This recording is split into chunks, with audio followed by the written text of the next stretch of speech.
These pictures were taken nearly 3 years ago at the explicit request of the man behind the desk, Lebanese police captain Wissam Eid.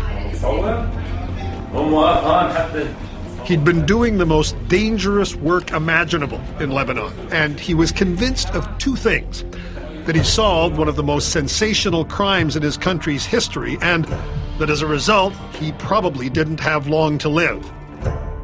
He was right on both counts. Captain Eid's case, the assassination of former Prime Minister Rafiq al-Hariri on Valentine's Day 2005. A massive detonation tore a giant hole in downtown Beirut, left 22 people dead, and ignited worldwide outrage. The most important reformer in the Middle East, the great hope of the international community, was now only identifiable by his wedding ring. There was a great deal of anger, incredulity, in a way, of the brazenness of this move, and the dramatic nature in which it took place. I mean, this enormous amount of explosive.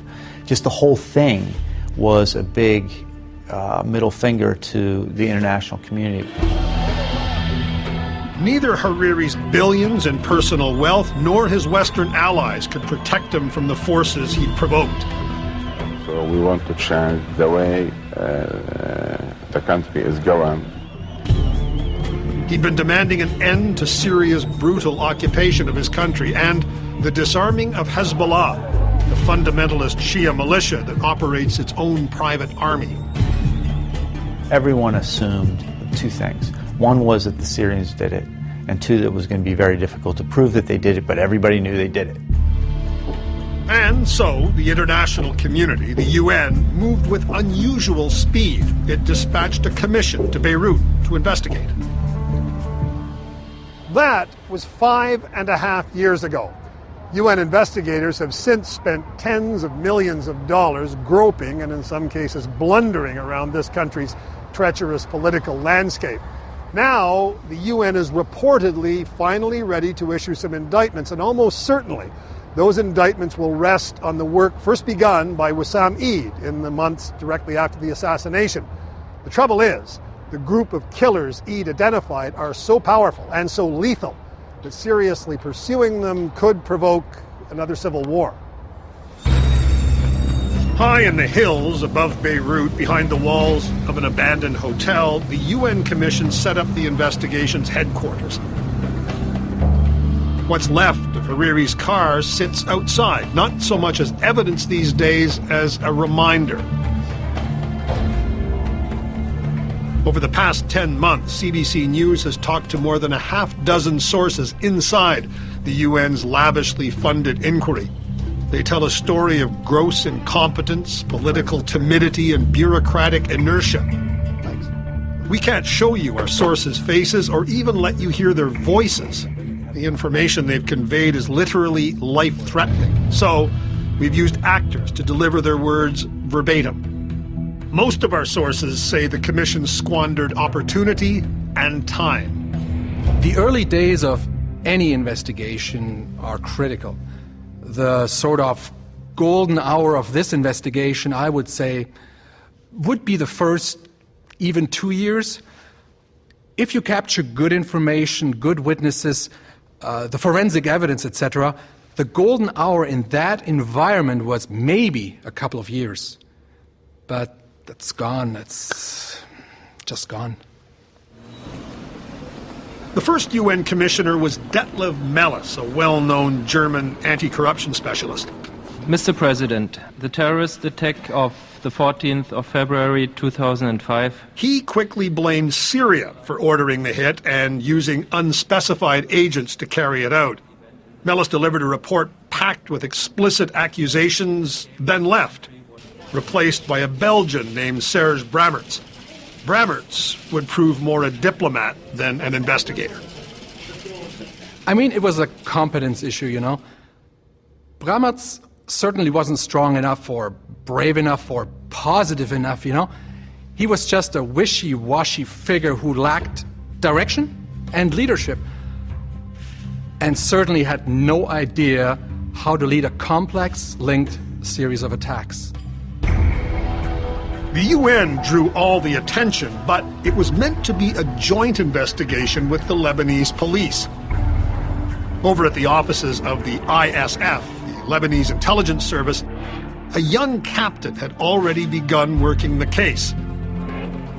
Wissam Eid was a computer engineering grad who'd been serving his compulsory military duty when the ISF decided it needed his skills.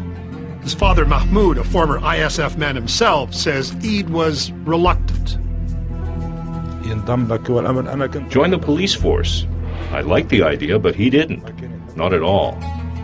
Ultimately, though, Wissam Eid did embrace the secret world, and he came to the Hariri case with his own notions of how to crack it. Within weeks of the murder, he gathered the records of every cell phone that was in the area of the blast that day and began analyzing the data. At the time, the UN had no idea he was doing this, but looking back, experienced intelligence officers were impressed. Well, he was very bright. He was obviously not trained, so he made a lot of peripheral mistakes. But the core of what he was developing was right. On weekend visits to his family home near Tripoli, Captain Eid wouldn't talk about the case. Not even to his mother. لأنه هو كان كتير كتوم بس بعض الأحيان إنه عبر الاتصالات اللي كانت تجيه كانت اتصالات مهمة جدا. He was very secretive, but considering the kind of phone calls he used to get, it was obvious that what he was doing was very important. Meanwhile, over at the UN investigation, Serge Brammertz's staff weren't getting much done. Sources say technicians disproved some conspiracy theories, but made no substantial advances in actually solving the murder. Brammertz himself did not communicate with the media. He didn't communicate with the Lebanese people. And for 2 years, it was very unclear what was taking place. There were constant reassurances of progress, but in reality and in retrospect, it seems that the progress was relatively limited. Unbelievably, nearly 3 years passed before the UN Commission began to analyze phone records, sort of where Captain Eid began almost immediately. In late 2007, investigators convinced Brammertz, still the commissioner, to hire a private British firm. The commission obtained records of every single phone call made in Lebanon in 2005, a staggering amount of data. And the specialists from London began drawing up a chart showing which cell phones had always been close to Hariri in the weeks leading up to the assassination. Well, if you blew up Obama in Washington, they'd have that chart done in about an hour and a half. They'd be kicking your door in 4 hours later. Now, you need to have really good signals intelligence people, a lot of big computers, and access into the networks to pull that stuff. But once you have that, stuff pretty much generates itself. It's not that complicated. CBC News has obtained a fairly recent version of the telecommunications chart the UN eventually built. It color codes phone networks used in the conspiracy, starting with the one the British specialist identified almost immediately. Well, when he started looking at it, he came up with a red network in like 2 days. It popped right out for him, which was miraculous. It was earth-shattering in terms of a revelation. Basically, the red network was the hit squad that actually carried out the assassination. 8 people, all carrying cell phones who'd been tailing Hariri for weeks. After the killing, the phones were never used again. All of the red phones were either involved in following Hariri before, or they were on site when he died. Then, when the UN experts began to double-check their own work, there was another revelation, just as earth-shattering. Captain Eid of the Lebanese police had already discovered the Red Network, the hit squad, and a whole lot more. He'd written it up in a report a year and a half earlier, in early 2006. He sent it to the UN, and the UN had promptly lost it. Even though his report had been given to the Commission, nobody had read it. Or at least whoever read it didn't understand it. It was, to be honest, rather embarrassing. Eid had not only discovered the network of red phones used by members of the hit squad, but another group of people who had backed them up, providing logistical support. The UN dubbed that the Blue Network. And Eid had gone even further, identifying networks behind networks. In short, he'd reconstructed what was obviously a well-planned, disciplined, long-term operation. The Hariri assassination took months to plan, which gave some of the people involved time to get sloppy. Eventually, one operative did something extraordinarily stupid. He used a supposedly secure operational phone to call a girlfriend, giving Wissam Eid the break he'd needed. Eid quickly identified Abdul Majid Gamlouche, an electronic specialist with the Party of God, Hezbollah. He was charged with disposing of the blue phones. He was a bit of an idiot, and he took one of them and used them for his personal cell phone. He was supposed to take all of the blue phones and get rid of them. He wasn't supposed to use any of them. Gamlouche's blunder led Eid to a second Hezbollah leader in South Beirut, and there was another pattern. Everything seemed to trace, directly or indirectly, to Beirut's Great Prophet Hospital, which is said to contain a Hezbollah command center. Finally, the Party of God called Captain Eid directly.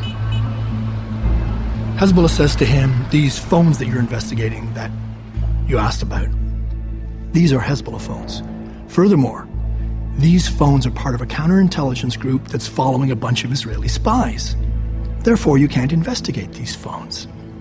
Now, what I like about it so much is that Hezbollah admitted that the phones that were calling the Red Network were Hezbollah phones. But Hezbollah's threat was crystal clear. By late 2007, Captain Eid had become increasingly worried about his own safety. He'd taken to living in his office. I felt things. I knew that the road he was taking would eventually lead him to death. His father told me to try to convince him to at least change the kind of car he was using to commute, the jeep he was using to come to Tripoli. Then, one day, he asked his brother Mohammed to come visit and to bring the video camera. Sans aucun doute, puisqu'il savait très bien qu'il était mort d'un jour à l'autre. Il a voulu nous laisser quelque chose, peut-être. It wasn't long after this video was shot that the UN investigators first stumbled across Captain Eid's lost report in their database. They finally reached out to him in January 2008. Well, that is when we started meeting with Eid, because all of a sudden it was, well, who is this guy, and how did he do this? And to be honest with you, at the time, the skepticism was that he couldn't have done this by himself. I mean, there is no way one guy with no database like we have could have done all this. But the UN investigators discovered Captain Eid simply had a remarkable mind. After meeting with him once, they were anxious to meet again, and they did, a week later. The next day, on January 25th, 2008, Wissam Eid's prediction of his own death was fulfilled.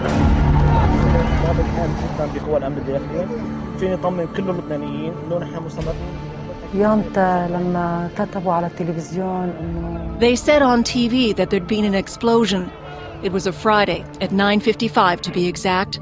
I said, if someone died, may God grant his parents patience. Then his father said, that's the road Wissam takes. I said, that's definitely Wissam. I called his superiors, and they wouldn't answer me with a yes or no.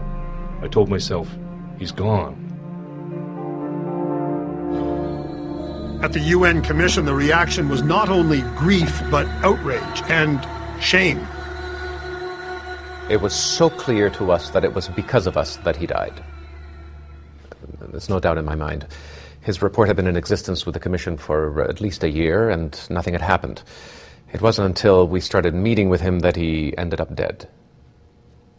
We all felt responsible for this, to be honest with you.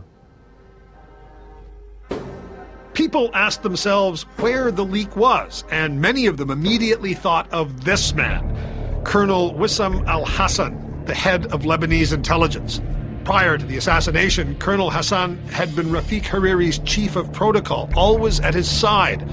On the day of the assassination, though, he was absent, and his alibi attracted suspicion. Well, all the guys who died in the convoy pretty much have an alibi. Hassan has got this weak alibi. He said that he was taking a university course, and the night before Hariri was killed, he's called by his professor and told he has an exam the next day. So he goes to Hariri and he says, "Oh, by the way, I won't be with you tomorrow. I've got an exam to write." Now, what really happened, we know from the phone records, is that he called the professor himself after he told Hariri he wouldn't be there, not before. Colonel Hassan went on to become Captain Eid's boss, and UN investigators suspected he'd been passing information to Hezbollah all along. They wanted to investigate Hassan's alibi, but the UN Commission's management wouldn't allow it. I wanted to get in his face. A detective's got to get into people's faces. No one had any appetite for getting into anyone's face. No one. Finally, in 2008, the UN's chief investigator asked for a written brief on Hassan. CBC News has obtained a copy. It refers to Hassan as a possible suspect in the Hariri killing and concludes that Hassan is a key interlocutor for the Commission. He is in a unique position to influence our investigation. As such, questions regarding his loyalty and intentions should be resolved. Therefore, it is recommended that Hassan be investigated quietly. But the new UN Commissioner, Daniel Belmar, had no more interest in pursuing that line of inquiry than his predecessor had had. I can recall pushing on the issue, and the answer was, you want to start a civil war in Lebanon? These things aren't done. When Rafik Hariri's body was returned to his palace, Wissam al-Hassan was once again at his late boss's side. A lot of people would find it hard to believe Hassan could be involved. After all, he was a close friend of the Hariri family. Could he possibly have betrayed Hariri and Captain Eid? I don't know what his motivation might be. Maybe he looked around at the various Lebanese factions and he's backing Hezbollah as the winner. Maybe they have something on him. Maybe they said, we'll keep you out of the convoy if you keep giving us information in the future. Look, he lied to us. He was supposed to have died in that convoy. That's the question mark. When we return, why Hezbollah agents will probably never be brought to justice. Sitting where I sit right now in the Washington of 2010, is Hezbollah going to get away with it? Yes.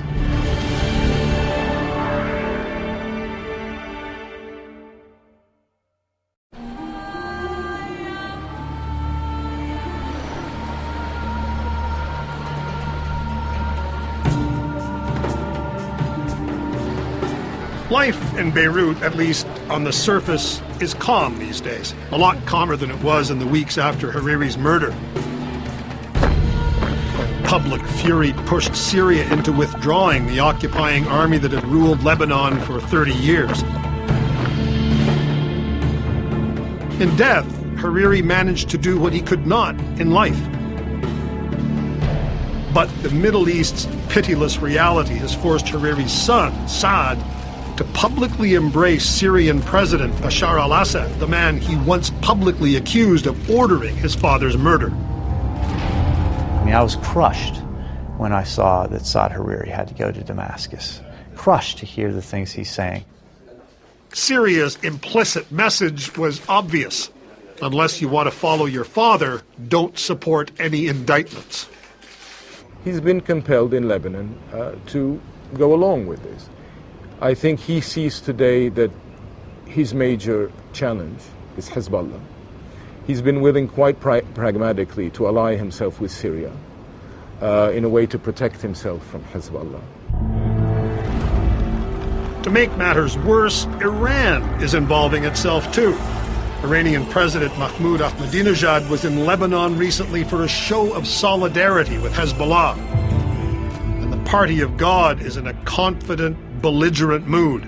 Its leader, Hassan Nasrallah, has reportedly threatened violence if anyone tries to enforce a UN indictment. He's also been putting out his own alternative theory about who killed Hariri. It wasn't us. Israel probably did it. As for the UN investigation, well, Danielle Bellemare, a Canadian, replaced Brammertz and moved the commission to The Hague, where it now sits as a special tribunal. It has judges, prosecutors, defense counsel, and a headquarters with a big staff, just no accused. Bellemare has been about as communicative as Brammertz was. I will indict when I'm ready to do so, not 1 minute earlier and not 1 minute later. Just outside the northern city of Tripoli is the hometown of Captain Wissam Eid. He's a hero here. His picture hangs everywhere.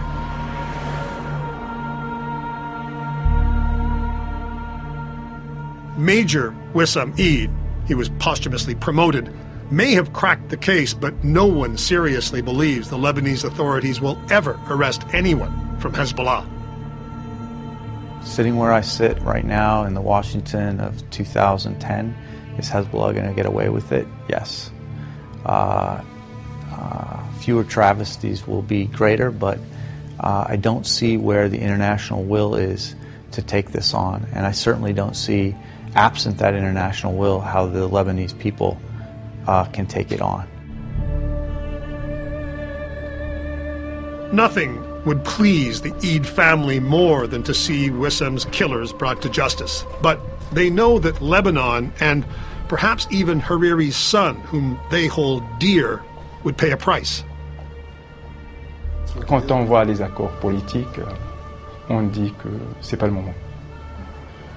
C'est la réalité du Liban, c'est la réalité des choses. Parfois, il faut accepter. On n'a pas le choix. And so, instead, the mother of Major Wissam Eid offers up a prayer for the son she considers a gift to her country. لأن الشهيد عند ربه حي لا يموت. A martyr is alive and never dies. If we have a few more Wissams in Lebanon, young men who love their country and are willing to sacrifice for it, then Lebanon will be just fine. واستشهد كرمال هالبلد العزيز.